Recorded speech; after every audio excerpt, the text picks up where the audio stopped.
प्रिय मित्र, संत मार्क अनुसार शुभ संदेश जे 10वें अध्याय जी अॼु पां 26वीं कलम नूं अॻियां वधंदासीं। इन ॻाल्हि से शिष्य खे नवाई लॻी। हिकिड़े ॿिए खे चयो त पोइ केरु उद्धार पामी सघे, कंहिंजो उद्धार थी सघे।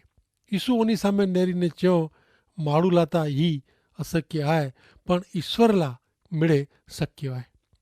माण्हू लाइ त मिड़े अशक्य आहे, पण ईश्वर लाइ मिड़े शक्य आहे। हिन कलम में प्रभु यीशु ख्रिस्त जेकी चयूं, इन जी असर पांखे 26वीं कलम में नेरेला मिले थी। 26वीं कलम में यीशु ख्रिस्त जा शिष्य पुछनि था त पोइ केरु उद्धार पामी सघे, उद्धार कंहिंजो थी सघे। हा, माण्हू उहो करी सघे थी न, जो माण्हू लाइ त उहो साव अशक्य आहे। मात्र प्रभु यीशु ख्रिस्त मानवी जो उद्धार करी सघे। अॼु त माण्हू अहिड़ो धारे थो कि पैसे से मिड़े गिनी सघूं था। यीशु ख्रिस्त उन धनवान युवान खे जणायो कि इन जी ने ईश्वर विचे जेको बाबत आहे उहो तजी ॾे, એટલે કે छॾी ॾे। जो उहो युवान यीशु ख्रिस्त खे अनुसरियो हो, प्रभु यीशु ख्रिस्त पुठियां वियो हो, त इनखे सम्झाए वियो हो कि यीशु ख्रिस्त उत्तम ऐं। हाणे मित्र पां 10वें अध्याय जी 28वीं थी 30 कलम नेरियूं। पोइ शिष्य पितर कुछी पियो नेरियो, असीं त मिड़े छॾी ॾिनो आहे ने आ पुठियां हलूं था। यीशु उन खे चए था, आऊं के सच्चई चवां थो, मूला ने शुभ संदेश माटे जेको घर, भाउ भेण, माता पिता, छोकिरा, खेतर जो त्याग कयूं न, तंहिंखे हिन वर्तमान युग में घणे मिलंदो। तंहिंखे 100 घणा भाउ भेण, माता पिता, बाळक ने खेतर, वरी भेरी सतावणी पण मिलंदी ने अचींदल युग में उहो सार्वकालिक जीवन प्राप्त करींदो। उहो नोंदनीय आहे कि पितर खे ठपको ॾिने जे बदिले यीशु ख्रिस्त उन लाइ त्याग करींदल खे बदिलो ॾिने जी ॻाल्हि कयूं। यीशु ख्रिस्त उन खे ख़ातिरी ॾिनो कि उन जे ख़ातिर जेको पंहिंजी वहाली बाबति जो त्याग करींदा, तंहिंखे 100 घणो पाछो वारी ॾिने में अचींदो। मार्क 10 अध्याय ने 31वीं कलम। पण जेको हैवर पहला ऐं उहो छेला थींदा, ने जेको हैवर छेला ऐं उहो पहला थींदा। इनाम ॾिने में ही सिद्धांत जो उपयोग थींदो। हिन कलम मार्फत यीशु ख्रिस्त सम्झाइनि था कि अचींदल दुनिया में क़ीमत जो फेरफार थी वेंदो। उहो दुनिया जा मूल्य तदन साव अलॻि ज हूंदा। लोग जेको हिन दुनिया में स्थिति स्थान ने महत्व शोधीनि था, उन खे सपने में पण स्थान का महत्व मिलंदा न। हिते पृथ्वी ते जेको नम्र आहे उहो स्वर्ग में महान थींदा, पण जेको ॿिए जी नम्र सेवा करींदल ऐं करींदा, उहो स्वर्ग में महान बने लाइक़ु ठहंदा। हाणे मित्र पां मार्क अनुसार शुभ संदेश जे अॻियां वधंदे यीशु ख्रिस्त जे मरण जी त्रई आगाही पां नेरींदासीं 32 ने 33 34 कलम में। मार्क 10 अध्याय 32 थी 34 कलम। हाणे उहो यरूशलेम जी वाट में हुआ। यीशु शिष्य नूं अलॻि हलंदा हुआ। मिड़े शिष्य ने लोक द्रजल हुआ ने फिरी यीशु 12 शिष्य खे हिकिड़ी बाजू कोठी वञी ने पिंड ते जेको विते वारो आहे इन विषय जणायो। नेरियो पां यरूशलेम में वञो था। मानव पुत्र यज्ञकार ने नियम शास्त्र जा शिक्षक जे हथ में सौंपंदो। उहो उन खे मौत जी सजा फटकारींदा ने तंहिंखे परदेसी सत्ताधीश जे हथ में सौंपी ॾींदा। पोइ उहो मस्करी करींदा, इन ते थुकंदा, तंहिंखे कोरड़ा मारींदा ने मारी विझंदा। 3 ॾींहं उहो पाछा जीरा थींदा। ऐं नेरियो मित्र, प्रभु यीशु ख्रिस्त हाणे यरूशलेम तरफ़ वञी रहिया आहिनि। यीशु ख्रिस्त ॼाणे था ने शिष्य खे ॼाणाइनि था कि उहो पिंड यरूशलेम में मरेला वञी रहिया आहिनि। पां हिते फिरी नेरी सघूं था कि यीशु ख्रिस्त उन जे मृत्यु भेरा पुनरुत्थान खे जोड़ीनि था। हाणे 32वीं कलम में पां नेरियूं त मिड़े शिष्य चुप थी विया आहिनि ने मिड़े लोग द्रजी विया आहिनि। इन जो कारण उहो आहे कि यीशु ख्रिस्त उन खे सतावणी सहन करे जे विषय में जणायो हो। यरूशलेम में कोरो भनंदो इन जी कल्पना से उहो चुपचाप भयभीत बनी ने द्रजी ने स्तब्ध थी विया आहिनि, એટલે કે ધબ थी विया आहिनि। यीशु ख्रिस्त पंहिंजे मरण ने पुनरुत्थान जी जेको आगाही कई था उहो साबित कयूं था कि यीशु ख्रिस्त जे जीवन जी ही घटना अथवा बनाव उहो चिंतो का अकस्मात जहिड़ो न हो, पण ईश्वर जी योजना हुई। हाणे मित्र अॻियां पाण याकूब ने योहान जी मंगणी नेरेला मिले थी। 10मों अध्याय 35 थी 38 कलम। पोइ जबदी जा छोकरा याकूब ने योहान यीशु वटि आया। उन्ही चयो, गुरु जी, ऐं असांजी हिकिड़ी मांगणी पूरी करियो, अहिड़ी असांजी इच्छा आहे। यीशु पुछियो, आऊं आला कोरो कयां, आंजी कोरो इच्छा आहे। उन्ही जवाबु ॾिनो, महिमावंत राज्य में ऐं राज्यसन ते वियो तॾहिं ऐं असांखे हिकिड़े खे आंजे जमणे हथे ने ॿिए खे आंजे ॾाॿे हथे वेठेला ॾियो, अहिड़ी असांजी इच्छा आहे। यीशु उन्ही खे चयो, ऐं जेको मङो था उहो ऐं सम्झो नथा। प्यालो जेको मूंखे पीधे जो आहे उहो कोरो ऐं पींदा।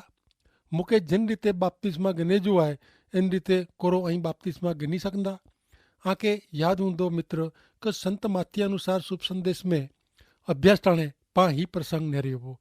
उन समय जा वॾे भाग जा यहूदी लोग झूने करार जा प्रबोधक मसीह जे राज्य जे जेको आगाही कयो हुयो उन विषय शिष्य में पिण गैर समझ वई। उहे मेड़े अहिड़ो मञदा हुआ कि यीशु ख्रिस्त पृथ्वी ते पंहिंजो राज्य स्थापींदा जेको इज़राइल के रोमन सरकार नू छुड़ाईंदा ने याकूब ने योहान के उन राज्य में ऊंचे स्थान में पदवी खपंदी हुई। पण यीशु ख्रिस्त जो राज्य हिन दुनिया जो न आहे। यीशु ख्रिस्त जो राज्य राजमहल ने राजगादी जो न आहे। यीशु ख्रिस्त जो राज्य ता उन्ही जे शिष्य जे हृदय ते ने उन्ही जे जीवन ते केंद्रित थियलु आहे।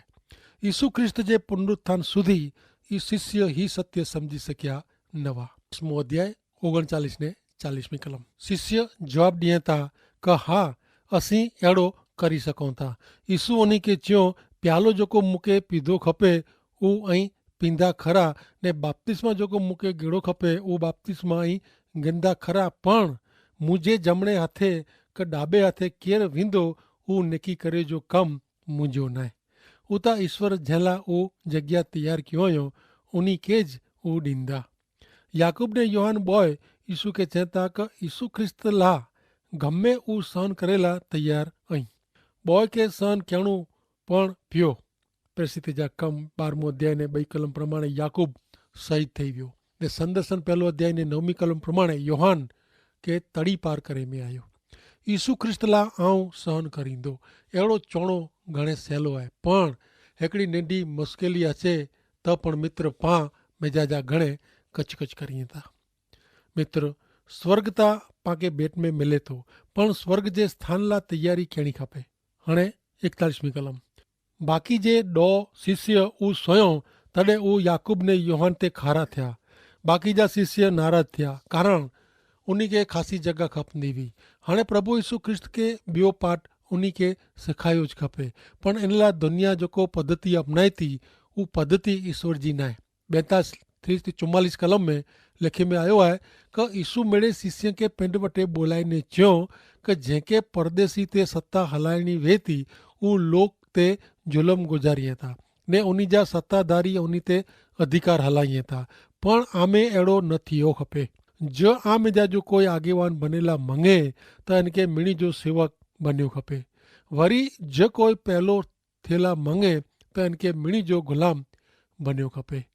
ईश्वर जी पद्धति उहा आहे कि जेको नम्र आहे ने पंहिंजी जात खे ॿिए जी सेवा करे लाइक़ ने ॿिए जी सेवा करे द्वारा निडो बने जी तयारी आहे, उन्ही खे आगेवानी सौंपणी।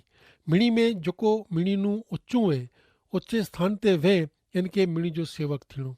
सची ॻाल्हि उहा आहे कि सची महानता ॿिए जी सेवा करे से अचे थी। वॾे भाग जे वापार धंधे में, वहीवटी कार्यालय में, संस्था में, अंगत प्रगति में व्यक्ति जी महानता मापे में अचे थी, पण यीशु ख्रिस्त जे राज्य में ता अॻियां वधेला सेवा कहिड़ी उहो सूत्र आहे। हाणे नेरियूं 10वें अध्याय जी 45वीं कलम। कारण मानव पुत्र सेवा करायला न पण सेवा करेला ने घणे लोक जे उद्धार जी क़ीमत तरीक़े पंहिंजो जीवन ॾिने लाइ आयो आहे। ही कलम प्रभु यीशु जी ज़ाहिर सेवा जो हेतु जणाए थी, पण साथे साथे पंहिंजी मुक्ति जो पंहिंजे तारण जो पायो पण वधाए थी। कोई गुलाम खे इन जी ग़ुलामी में जा स्वतंत्र कराइला क़ीमत चुकाए में अचींदी हुई। यीशु ख्रिस्त पंहिंजे उद्धार जी क़ीमत चुकवी ॾिनो हुयो, कारण पाण पंहिंजे उद्धार जी क़ीमत चुकवी सघूं नथा। यीशु ख्रिस्त जो मरण पाण मिणी खे पंहिंजे पाप जी ग़ुलामी में जा स्वतंत्र करे थो। यीशु ख्रिस्त जा शिष्य अहिड़ो मञंदा हुआ कि यीशु ख्रिस्त जे जीवन ने शक्ति से हू रोमन सरकार जी ग़ुलामी में जा मुक्त थींदा। जॾहिं यीशु ख्रिस्त अहिड़ो चवनि था कि उन जो मरण रोमन ग़ुलामी करता पण ख़तरनाक अहिड़ी पाप जी ग़ुलामी में जा छुड़ाईंदो। हाणे मित्र पाण मार्क अनुसार शुभ संदेश में अॻियां वधूं था त पाण खे अंध बारतीमाए ना जे माण्हू खे यीशु दृष्टिदान ॾिए था। हू 46 थी 52 कलम में वाचे में अचींदो। नेरियो मार्क अनुसार शुभ संदेश जे 10वें अध्याय जी 46 थी 52। हू मेड़े यरीखो आया। यीशु पंहिंजे शिष्य ने वॾे टोरे भेरा यरीखो नूं निकिरंदा हुआ। तॾहिं बारतीमाए जो छोकिरो अंध बारतीमाए रस्ते भिख मंगदो हो ने जॾहिं इनखे ख़बर पई कि उता नाज़रेत जा यीशु ऐं तॾहिं उहो रड़ियूं कयईं, यीशु दावीद जा पुत्र मूं मथे दया कर। घणे इनखे धमकायो ने शांत रेला चयो, पण हू इनू पण वॾे आवाज़ से रड़ियूं करेला मंडियो, दावीद जा पुत्र मूं मथे दया करियो। यीशु उभारीने चयो, तंहिंखे बुलायो। पोइ उन अंधे माण्हू खे बुलायो, हिमत रख, उभो थी, यीशु तोखे बुलाईं था। हू पंहिंजो जबो फुगाए ॾिने, ठेक ॾेई उथियो ने यीशु वटि आयो। यीशु तंहिंखे पुछियो, तुंहिंजी कहिड़ी इच्छा आहे, तोला आऊं कुरो करियां? अंध जवाबु ॾिने, गुरू जी मूंखे ॾेखंदो थीणो आहे। यीशु तंहिंखे चयो, वञ, तुंहिंजे विश्वास तोखे ॾेखंदो कयईं। हू पहिरीं ई ॾेखंदो थियो ने वाट में यीशु पुठियां हलियला मंडियो। कहिड़ो अजायब बनाव! बारतीमाए हाणे ॾेखंदो थई ने यीशु ख्रिस्त खे अनुसरेला मंडियो। यीशु पुठियां वियो। मार्क अनुसार शुभ संदेश जे 11वें अध्याय जी 1 कलम हिते लिखे था, हू मिड़े यरूशलेम नूं नज़ीक एतिरे ओलिव नाजे डूंगर वटे आवल बैतफागे ने बैथानी गाम में आया। हाणे मार्क अनुसार शुभ संदेश जे 6 अध्याय में पाण नेरींदा आया आहियूं कि यीशु ख्रिस्त यरूशलेम तरफ़ अॻियां वधी रहिया आहिनि। यीशु ख्रिस्त भौगोलिक रीते ने क्रमशः पंहिंजे मृत्यु नज़ीक पुॼी रहिया हुआ। हाणे 11वें अध्याय में पाण खे यीशु ख्रिस्त जो पृथ्वी पर जो छिलो अठवाड़ियो नेरेला मिले थो। यरूशलेम नूं ओलिव डूंगर जी ॿई बाजू ते बैतफागे ने बैथानी ना जा नंढा गामड़ा वसल हुआ। हाणे यीशु ख्रिस्त पंहिंजे 2 शिष्य खे केतिरी सूचना ॾिए था। नेरियो 2 ने 3 कलम। यीशु पंहिंजे 2 शिष्य खे अहिड़ी सूचना ॾेई अॻियां हलायो कि ऐं सामे जेको गाम आहे हुते वञो। गाम में डोरदेंज आके जिते कोई वेठो न वे अहिड़ो हिकिड़ो वछेरो ॿधियलु मिलंदो, तंहिंखे छोड़ीने हिते मूं वटि पाडी अचो। आके जे कोई पुछे इनखे को छोड़ियो था त इनखे चइजा कि प्रभु खे तंहिंजी ज़रूरु आहे ने थोरी वार में तंहिंखे हिते हलाए ॾींदा। हिन कलम में प्रभु यीशु पंहिंजो अधिकार स्थापिए था ने पंहिंजे अधिकार खे टेको ॾिए था। उहो महत्व जी बाबति पाण नेरी सघूं था। ऐं नेरियो शिष्य वछने खे छोड़िए तॾहिं कोई तंहिंखे रोकीए त उन खे चवणो कि प्रभु खे तंहिंजी ज़रूरु आहे। हीअ अधिकार खे समर्थन ॾियण जी ॻाल्हि आहे। ऐं नेरियो मित्र, जिन टाणे केतिराक लोग यीशु ख्रिस्त जे मरण लाइ कावतरा करी रहिया आहिनि, इन टाणे ॿिया लोग यीशु ख्रिस्त साथे जो पंहिंजो नातो ॿधी रहिया हुआ। वछेरे जो मालिक तेरीं वछेरो हलाए ॾींदो। हीअ ॻाल्हि वधाए थी कि मित्र अहिड़ा पण लोग हुआ जेको यीशु ख्रिस्त खे आधीन थींदा हुआ। 2000 वरे थी ही बनंदो आयो आहे। अॼु पण मानव समाज में 2 जात जा माण्हू नेरेला मिलनि था। हिकिड़ो प्रकार यीशु ख्रिस्त जो नकार बहिष्कार करींदड़ लोक आहे, जॾहिं ॿियो प्रकार यीशु ख्रिस्त जो सत्कार करींदड़ लोक आहिनि। ऐं किन प्रकार में अचो था मित्र। हाणे नेरियो 11वें अध्याय जी 4 थी 6 कलम। तंहिंला हू विया ने शेरी में हिकिड़े घर जे दरवाजे ते वछेरो ॾिठो ने हू उनखे छोड़ंदा हुआ। तॾहिं बाजू में उभेला हुआ इन मजा जो हिकिड़ो उन खे पुछे, वछेरे खे को छोड़ियो था? यीशु उन खे जीअं चयो हो तींज उन जवाबु ॾिनो, तंहिंला हू उन खे वैनिला ॾिने। ऐं नोंधियो हुन मित्र क यीशु ख्रिस्त जा शिष्य यीशु ख्रिस्त जी सूचना जो अमल कयो ने वछेरो पाढ़ीने यीशु ख्रिस्त वटि पाछा फिरिया। हिते हिकिड़ो सिद्धांत स्थापित थिए थो, सूचना जो अमल ने सफलता जीत। यीशु ख्रिस्त पाण जेकी सूचना ॾिए, जेको ॾोरवणी मार्गदर्शन ॾिए, जेको पगलो भरे जो वताईं तंहिंजो अमल करणो, तंहिंजे परिणामे अंत में सफलता प्राप्त थिए थी। जीवन जे हरेक पासे में पाण हीउ सिद्धांत अमल में रखियो खपे। यीशु ख्रिस्त जी सूचना जो अमल करे से सफलता मिले थी। सफलता जो सूत्र यीशु ख्रिस्त जी सूचना जो अमल आहे। भले हाणे पाण अॻियां 7 थी 10 कलम सुणो। हू वछेरे खे यीशु वटि पाॾी आया, पंहिंजा वस्त्र उन प्राणी ते रखियो, एतिरे यीशु इन ते वेठा। घणे लोग वाट में पंहिंजा कपिड़ा पाथरियो, जॾहिं ॿिया केतिरा खेतर में जा झाड़ जी ॾारियूं कपींदे वाट में पाथरियो। अॻियां ने पुठियां हलंदे हलंदे लोग पोकारियो, होसाना होसाना, प्रभु जे नाम में जेको अचनि था हू आशीर्वादित वे। पंहिंजा पित्र दाऊद जे राज्य खे ईश्वर आशीष ॾियो। ऊची जॻह में जय जयकार हो। मिड़े लोग होसाना होसाना अहिड़ो पोकार कयो। होसाना शब्द जो अर्थ थिए असांखे बचायो, असांजो उद्धार करियो। मात्र थोरे ॾींहं पोइ जॾहिं यीशु ख्रिस्त ते केस हले में अचे थो, यीशु ख्रिस्त कोर्ट में केस हलाए में आयो, तॾहिं हीज लोग जो टोरो यीशु ख्रिस्त लाइ पोकारी रहियो हो कि इनके क्रूस ते जड़ियो, इनके वधस्तंभ ते जड़ियो। हिन सॼे प्रसंग में हिकिड़ी ॿई अगत्य जी बाबति पाण खे ध्यान में अचे थी। हिन प्रसंग मार्फत यीशु ख्रिस्त पंहिंजी जात जो ज़ाहिर अर्पण करिए था। नेरियो 11 अध्याय ने 11 कलम। यीशु यरूशलेम में अची ने मंदिर में विया ने चारे बाजू मेड़े नेरियो, पर मोड़ो थी वियो हो। तंहिंला पंहिंजे 12 शिष्य भेरा बेथानी विया। हिन कलम में 2 महत्व जी बाबतूं नोंधपात्र आहे। ही ॾींहुं साबात ॾींहुं, एतिरे शनिवार जो विश्राम वारो हो ने मंदिर में सराप ने कबूतर विकिंदल हाज़िर न हुआ। यरूशलेम में यीशु ख्रिस्त जे अचे जे ॾींहुं यीशु ख्रिस्त याजक तरीक़े यज्ञकार तरीक़े यरूशलेम में आया। तंहिं भेरा यीशु ख्रिस्त पिंडिज बलिदान पण हुआ।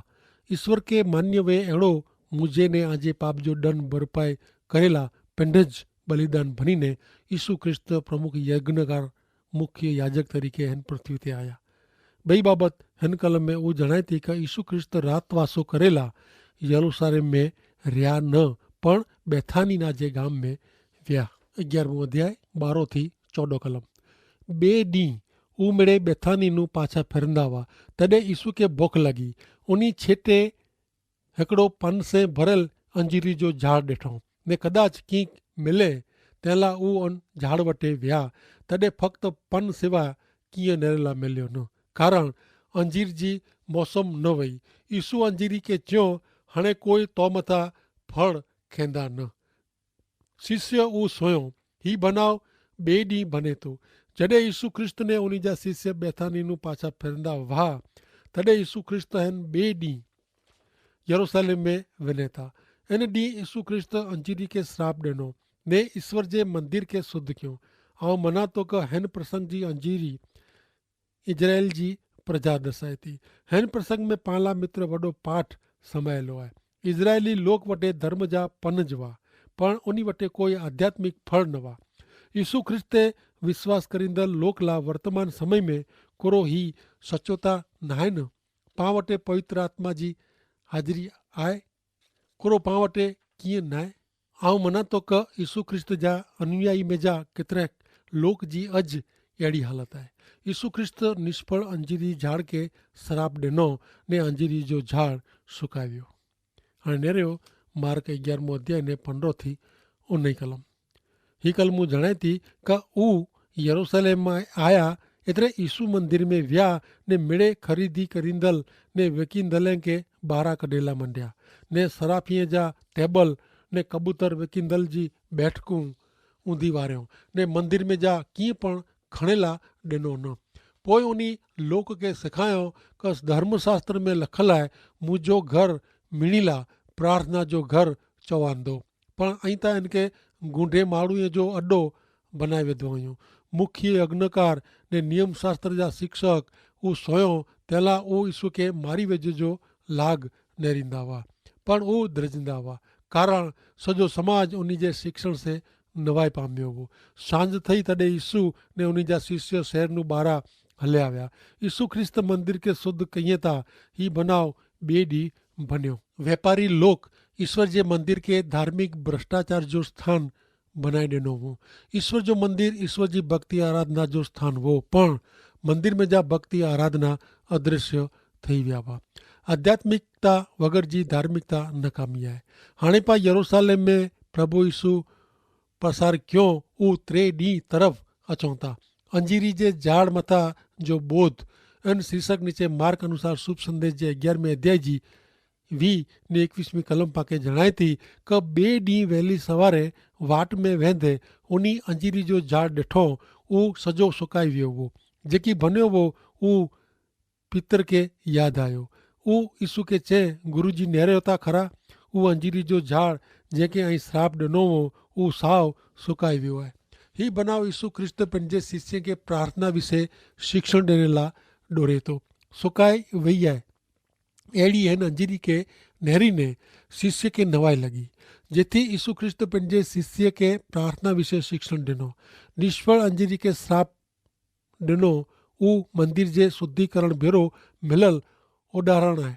अंजीरी फल जी आशा था ॾिने, पण उहो हिकिड़ो पण फल ॾिने न। हीउ दृष्टांत पाण खे सेखारे थो कि जब पाण ईसू ख्रिस्त ते विश्वास रखूं था, अहिड़ो चवंदा हुओ, पण उहो विश्वास खे पंहिंजे जीवन में सक्रिय न बनायूं त पाण निष्फल अंजीरी जहिड़ा आहियूं। करणी वग़ैरह जो विश्वास कीअं कमज़ोर न आहे। हाणे पितर जी ॻाल्हि जो ईसू ख्रिस्त पूरो जवाबु ॾिए था। उहो नेरियो 22 ने 23वीं कलम में। ईसू उन खे जवाबु ॾिनो, आउं के सचई चवां थो, ऐं ईश्वर ते विश्वास रखो त ऐं हिन डूंगर खे चवंदा ओखड़ी ने पौ दरिए में ने आंजे रॾे में शंका न रखंदा त ऐं जेकी चओ था उहो थींदो ज। अहिड़ो विश्वास रखियो त आला उहो थींदो। तंहिंला आउं के चवां थो, जॾहिं ऐं प्रार्थना में कीक मङो त आके मिली वियो आहे। अहिड़ो विश्वास रखो, उहो नोंधपात्र आहे। मित्र, क विश्वास जी प्रार्थना विषय जो ही उपदेश पितर ईसू ख्रिस्त जो ध्यानु सुकाई वई आहे उन अंजीरी तरफ़ ॾोरे थो। इन ॻाल्हि मथां निकिरे थी का ई नेरियो मित्र, प्रार्थना में पहिलो पगथियो ईश्वर में विश्वास हुअणो ज़रूरी आहे। हिब्रू लोक खे लखल पत्र में ही सिद्धांत जणाए थो। नेरियो हिब्रूअ खे पत्र जे 11वें अध्याय जी 6 कलम चए थी, कोई व्यक्ति विश्वास वग़ैरह ईश्वर खे प्रसन्न करे सघे न, कारण जेको ईश्वर वटि अचे थो हिन में अहिड़ो विश्वास हुअणो ज खपे कि ईश्वर आहे ने जेको ईश्वर खे सोधीए था उन खे उहो बदिलो ॾिए था। एतिरे मित्र, पाण जो ईश्वर में विश्वास न करियूं त पंहिंजी प्रार्थना पिंड पहिरीं ॻाल्हि करींदड़ हिकिड़े पागल माण्हू जे बकवास जहिड़ी आहे। हाणे छेले नेरियूं मार्क जे 11वें अध्याय जी 5 ने 6 कलम। वरी जॾहिं ऐं प्रार्थना करियो तॾहिं आके कोई पण साथे कीअं पण अणबनाव वे त इनखे माफ़ करियो, जेथी आजा आकाश जा ईश्वर पिता पण आजा अपराध माफ़ करींदा। जो ऐं ॿिए खे माफ़ नहीं करियो त आजा आकाश जा पिता पण आजा अपराध माफ़ नहीं कइए। प्रार्थना सुणे में अचे ने तुंहिंजो जवाबु मिले तंहिं पहिला व्यक्ति खे शरत पूरी करे जी ज़रूरु आहे। ॿिए खे माफ़ नहीं करे जी दानत प्रार्थना जी शक्ति खे निष्फल बनाए थी। ईश्वर पाके यीशु ख्रिस्त जे कारण माफ़ करिए था। पंहिंजो उद्धार इन रीते थिए थो।